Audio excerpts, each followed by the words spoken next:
Hello दोस्तों, तो कैसे हैं आप सब? देखिए, आज हमारा दूसरा टॉपिक है संविधान की अनुसूचियाँ, ठीक है? तो हम देखते हैं संविधान इसके बारे में। देखिए, जब मूल संविधान हमारा संविधान बन के तैयार हुआ था, तो उस संविधान में टोटल 8 अनुसूचियाँ थीं, ठीक है? लेकिन वर्तमान समय में कितनी अनुसूची है? वर्तमान समय में धीरे-धीरे समय-समय पर जब आवश्यकता पड़ी तो इसे बढ़ाया गया है और बढ़कर टोटल इस समय वर्तमान समय में 12 अनुसूची हो चुकी हैं। पहले हम देख लेते हैं कि कब कौन सी अनुसूची कब बढ़ाई गई। देखिए, 8 अनुसूची पहले थी, तो 9वीं अनुसूची कब बढ़ाई गई? फर्स्ट कॉन्स्टिट्यूशन अमेंडमेंट करके 1951 में ही बढ़ा दी गई। पहला संविधान संशोधन करके 1951 में 9वीं अनुसूची जोड़ी गई।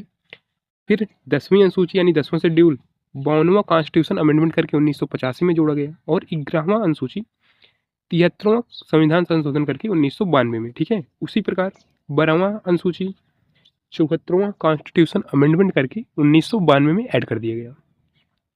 इसके बाद हम देखते हैं कि अनुसूचियों में दिया क्या गया है, यानी अनुसूचियों को विस्तार से जब पढ़ेंगे तो उसमें हम पाएंगे कि प्रथम अनुसूची यानी फर्स्ट शेड्यूल में क्या दिए गए हैं, भारत के राज्य, ठीक है, भारत के राज्य और केंद्र शासित प्रदेश के नाम दिए गए हैं व न्यायिक क्षेत्र रखे गए हैं, ठीक है। तो भारत में कुल टोटल कितने राज्य हैं? टोटल है 28 राज्य और 8 केंद्र शासित प्रदेश। देखिए, प्रथम अनुसूची में बेसिकली भारत के नाम है और उनके राज्यों के नाम है, केंद्र शासित प्रदेशों के नाम है, उनके न्यायिक क्षेत्र रखे गए हैं। टोटल भारत में चूंकि 28 राज्य हैं तो 28 राज्यों के नाम और 8 केंद्र शासित प्रदेश भी इसमें शामिल हैं। और सेकंड अनुसूची देखते हैं। सेकंड अनुसूची में क्या है? सेकंड अनुसूची में है संवैधानिक पदों पर आसीन पदाधिकारियों की परिलब्धि, यानी उनको क्या सुविधाएं मिल रही हैं, ठीक है, वेतन उनके, सैलरी उनकी, भत्ता भत्ता भी कुछ दिया जाता है और विशेषाधिकार, उनके क्या विशेष अधिकार है, इसके बारे में भी सेकंड शेड्यूल में हमें पता चलता है। तो हम देखते हैं कि किनके किनके बारे में बताया गया है, कि किनके वेतन के बारे में बताया गया, इसको भी हम थोड़ा देखेंगे। तो आगे देखने पर हमें पता चलता है कि राष्ट्रपति के वेतन के बारे में बताया गया है, राज्यपाल के वेतन के बारे में बताया गया है, लोकसभा के अध्यक्ष व उपाध्यक्ष के वेतन के बारे में भी हमें बता दिया गया है। और उसी प्रकार राज्यसभा के सभापति, उपसभापति, देखिए सेंट्रल में है तो स्टेट में भी राज्यों के विधानसभा के अध्यक्ष, उपाध्यक्ष के बारे में, राज्यों में जिन राज्यों में विधान परिषद है वहाँ के सभापति और उपसभापति के बारे में, उच्चतम न्यायालय यानी सुप्रीम कोर्ट के न्यायाधीश और उच्च न्यायालय यानी हाई कोर्ट के न्यायाधीश के बारे में, भारत के नियंत्रक व महालेखक परीक्षक कैग के वेतन के बारे में यहाँ पे बता दिया गया है, ठीक है। अब तीसरी अनुसूची हम देखते हैं। तो तीसरी अनुसूची में क्या है? शपथ। देखिए, इसे याद करने की एक ट्रिक देखिए। तीसरा, ठीक है, शपथ में कितने शब्द? 3 शब्द। तीसरी अनुसूची यानी 3 शब्द, शपथ, और जो शपथ न ले उन्हें प्रतिज्ञान, ठीक है। तो तीसरी अनुसूची में शपथ या प्रतिज्ञान के बारे में बताया गया है और इनमें से किन किन लोगों के बारे में बताया गया उसे देखेंगे। तो संसद व विधानमंडल के उम्मीदवार, जो उम्मीदवार हैं जिस चुनाव लड़ेंगे संसद में, उनकी शपथ के बारे में तीसरी अनुसूची में बताया गया है। संसद व विधानमंडल के सदस्य के बारे में, संघ व राज्य मंत्री के बारे में, सुप्रीम कोर्ट व हाई कोर्ट के जज के बारे में, भारत के नियंत्रक व महालेखा परीक्षक यानी कैग की शपथ तीसरी अनुसूची के अंतर्गत होती है, ठीक है। इसके बाद हम देखते हैं चौथा शेड्यूल। तो देखेंगे चौथे शेड्यूल में क्या बताएगा। चौथे शेड्यूल में राज्यसभा में राज्यों व केंद्र शासित प्रदेशों के लिए सीटों का बंटवारा है, ठीक है। देखिए, पीडीएफ आप लोग गूगल पे देख लीजिएगा कि किस राज्य में कितनी राज्यसभा में किस राज्य से कितनी सीटें हैं, ठीक है। इंपॉर्टेंट है, कभी भी क्वेश्चन डायरेक्ट पूछ लेता है। तो चौथे शेड्यूल में राज्यसभा में राज्यों व केंद्र शासित प्रदेशों के लिए सीटों का बंटवारा है। पांचवी अनुसूची देखेंगे, जिसमें अनुसूचित एवं जनजातीय क्षेत्रों के प्रशासन और नियंत्रण के उपबंध दिए गए हैं। वहीं छठवीं शेड्यूल में असम, मेघालय, त्रिपुरा और मिजोरम के जनजातीय क्षेत्रों के प्रशासन व नियंत्रण के बारे में है, ठीक है। अब देखिए, यहाँ पे कुछ राज्य असम, मेघालय, त्रिपुरा और मिजोरम के बारे में ही क्यों बताया गया है। देखिए, मेघालय में 86% जनजातीय क्षेत्र हैं, ठीक है। त्रिपुरा में 31% एसटी पाए जाते हैं और मिजोरम में 94% एसटी पाए जाते हैं। वहीं असम में 12% एसटी पाए जाते हैं। तो इन सब के इसीलिए यहाँ पे जो कि अधिक जनसंख्या क्या है, जनजातीय क्षेत्र, जनजाति है यहाँ पे अधिक, ज़्यादा से ज़्यादा जनसंख्या जनजातीय क्षेत्रों में रहती है, इसलिए यहाँ पे छठवां शेड्यूल बना के इनको विशेष अधिकार दिए गए हैं राज्यों को। और विशेष अधिकार क्या दिए गए हैं कि ये लोग अपने यहाँ क्या गठन कर सकते हैं, ये लोग अपने यहाँ ऑटोनोमस डिस्ट्रिक्ट काउंसिल का गठन कर सकते हैं, ठीक है, एडीसी का गठन कर सकते हैं। अब एडीसी गठन कर तो सकते हैं, लेकिन कौन सी समिति है जिसके परामर्श पर या सुझाव पर इसे बनाया गया, तो उस समिति का नाम है बोरोदोलोई समिति, ठीक है। इंपॉर्टेंट है, कभी कभी पूछ लेते हैं एग्जाम में। तो देखिए, ये 4 राज्य अपने यहाँ एडीसी यानी ऑटोनोमस डिस्ट्रिक्ट काउंसिल, स्वायत्त जिला परिषद का गठन कर सकते हैं, ठीक है। एडीसी के पास शक्ति क्या क्या होती है? तो एडीसी के पास जो शक्ति होती है वो कृषि से रिलेटेड कोई कानून बनाना हो या किसी प्रकार का कोई नियम हो, वो एडीसी बना सकती है। पुलिस भी किसके अंतर्गत आती है? एडीसी के अंतर्गत आती है। जिन राज्यों में ऐसी व्यवस्था उनमें, ठीक है। भूमि यानी जमीन से संबंधित सभी मामले एडीसी के अंतर्गत। स्वास्थ्य, वन, ठीक है, वन तो रहेंगे, ठीक है, तो वन से रिलेटेड है। अब हम देखते हैं कि भारत में, पूरे भारत में कितने एडीसी बन चुकी हैं, इन सभी राज्यों में है तो टोटल कितनी है। टोटल एडीसी हैं 10, ठीक है। ऑटोनोमस डिस्ट्रिक्ट काउंसिल टोटल कितनी है, 10 है, ठीक। तो टोटल ऑटोनोमस काउंसिल कितनी है, 10 हैं। तो पहले देखते हैं किस राज्य में कितनी है। तो असम में देखिए 3 है, बोडो, दीमा और कार्बी। बोडो, दीमा और कार्बी, ठीक है। मेघालय में गारो, खासी और जयंतिया। मेघालय में गारो, खासी और जयंतिया। देखिए मिजोरम में चकमा, लाई और मारा, ठीक है। याद करने की ट्रिक देखिए इसके, रम, जोरम पी लेगा वो क्या हो जाएगा, उसको चक्कर आएगा, लाई खाएगा और गिर के मर जाएगा, ठीक है। जोरम पिएगा उसको चक्कर आएगा, लाई खाएगा और गिर के मर जाएगा, ठीक है। त्रिपुरा में त्रिपुरा डिश याद करने की कोई जरूरत नहीं। देखिए मेघालय, जो लोग पढ़े होंगे मेघालय का फोक डांस, उसमें गारो, खासी, जयंती है, मेघालय की फोक डांस है, तो इससे आप लोग आसानी से रिलेट कर सकते हैं और इसे याद कर लीजिएगा, ठीक है। बोडो, दीमा, कार्बी, इसे आप लोग याद कर लीजिएगा।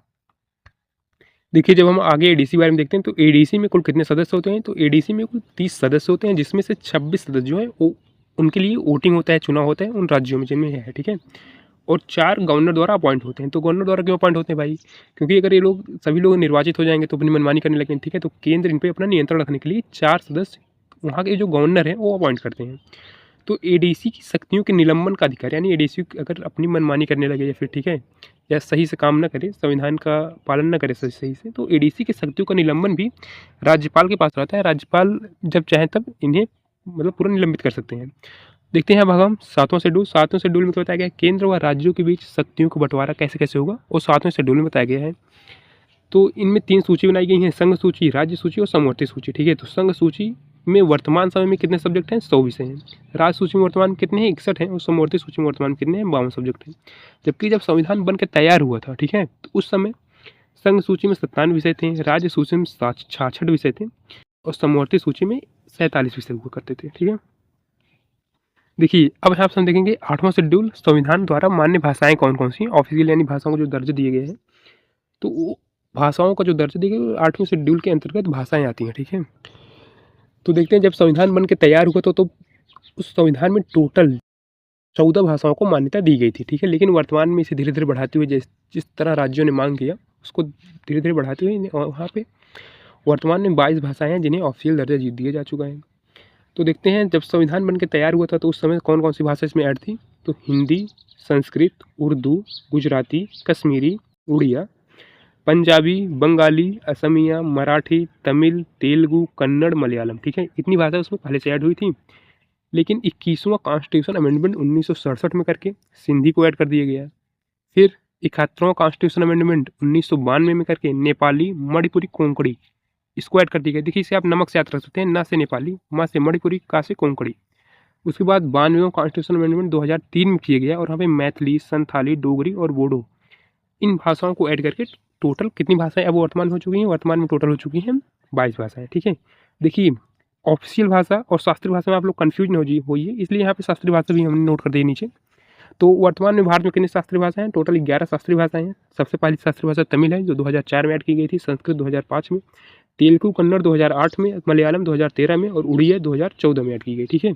और 2024 में इसमें करेक्शन करके 5 नई भाषाएं ऐड की गई, वो हैं मराठी, पाली, प्राकृतिक, असमी और बंगाली। देखिए शास्त्रीय भाषा वो ऐसी भाषा होती है जिनमें शास्त्र लिखे गए हैं, ठीक है। हमारे पुराने शास्त्र जिसमें लिखे गए हैं उसे हम शास्त्रीय भाषा कहते हैं। तो तमिल में लिखे गए हैं, संस्कृत में लिखे गए हैं, तेलुगु, कन्नड़, मलयालम, उड़िया में भी लिखे गए हैं, ठीक है। लेकिन हिंदी में कोई जब शास्त्र लिखे जाते हैं तो उस समय हिंदी प्रचलित नहीं थी, या फिर हिंदी उस समय थी ही नहीं, ठीक है। हिंदी तो अब नए रूप आई इसका, तो इसलिए हिंदी इसमें नहीं है।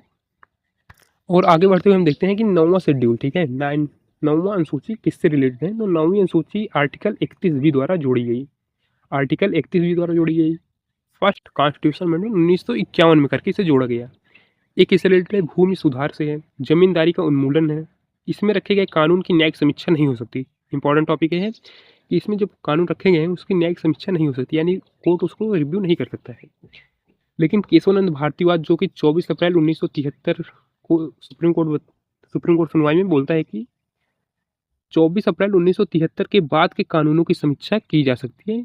जो कानून 24 अप्रैल 1973 के पहले के हैं उनकी जुडिशियल रिव्यू नहीं की जा सकता, ठीक है।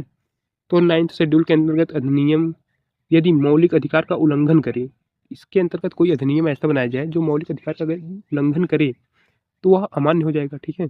आगे देखेंगे 10वां शेड्यूल क्या कहता है। तो 10वां शेड्यूल 52वां कॉन्स्टिट्यूशन अमेंडमेंट 1950 तो 10वें शेड्यूल में यही बताया गया है कि 52वां कॉन्स्टिट्यूशन 1985 द्वारा इसे जोड़ा गया है, इंपॉर्टेंट है, इसे याद रखिएगा।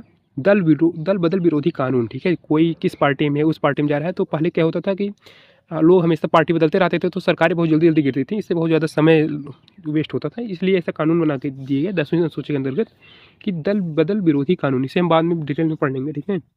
इसके बाद हम देखते हैं 11वें शेड्यूल में क्या बताया गया है। 11वें शेड्यूल में टोटल कितने सब्जेक्ट हैं? टोटल 29 सब्जेक्ट हैं, ठीक है। 73वां कॉन्स्टिट्यूशन अमेंडमेंट 1992 द्वारा इसे जोड़ा गया। यहाँ पे पंचायती राज के बारे में बताया गया है, गाँव में जो पंचायती राज है उसके बारे में। पंचायतों की शक्तियाँ बताई गई हैं, प्राधिकारों एवं उनकी जिम्मेदारियाँ क्या करेंगे उसके बारे में भी बताया गया है। फिर लास्ट और अंतिम 12वें शेड्यूल में जोड़ा गया। इसमें टोटल कितने विषय हैं? टोटल 18 विषय हैं, ठीक है। 11वें शेड्यूल में 29 सब्जेक्ट और 12वें शेड्यूल में 18 विषय पूछ लेता कभी कभी।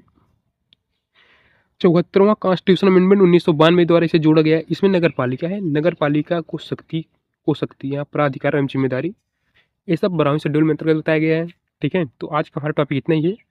नेक्स्ट टॉपिक के साथ मिलते हैं आपको कल। और कोई भी अगर इस क्लास से रिलेटेड किसी का कोई भी डाउट हो तो बिना संकोच के उसे आप कमेंट बॉक्स में लिख सकते हैं, ठीक।